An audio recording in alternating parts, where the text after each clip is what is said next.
Hi, this is Brendan from Watto Training, and I'm sitting in a Mitsubishi Fighter little flatbed truck, 2007 model. And what I'm going to do in this segment is just talk a little bit about the mirror setup. Now, the position that I've got the camera in at the moment is to point out the positioning of these right mirrors here.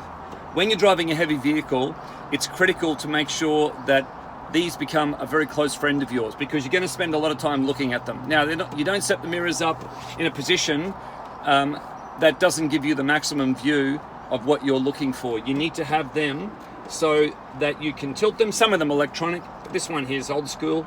You want to have it so I can see a little bit of the vehicle as a reference point.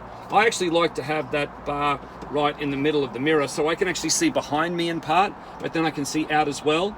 And then I like to utilize this round blind spot mirror, which is curved, and it actually bends out, meaning that when I look at the mirror, it's actually giving me a good look at what's happening down the side. Now, in a car, you need to do shoulder checks whenever you leave the curb, do a U-turn, change lanes, etc.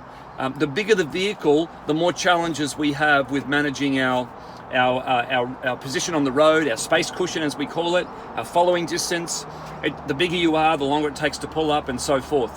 So it's critical that we're checking the mirrors regularly. Now, the Queensland Transport Code says that it used to say we checked every 7 to 10 seconds, but now what I would like to think is important is that your eyes are actually always on the move, and your eyes are going to the critical point in any given situation. There's no point looking in my mirrors when the lights are about to change green to orange to red.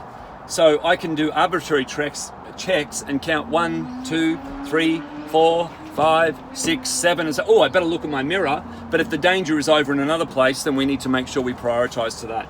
So take time to set your mirrors up. And the other thing too is, if the mirrors aren't in the correct position, stop, pull over somewhere safe and legal, secure the vehicle, readjust the mirrors, and then continue on. This has been Brendan from Watto Training. Thanks for joining us on this segment in terms of mirror setup.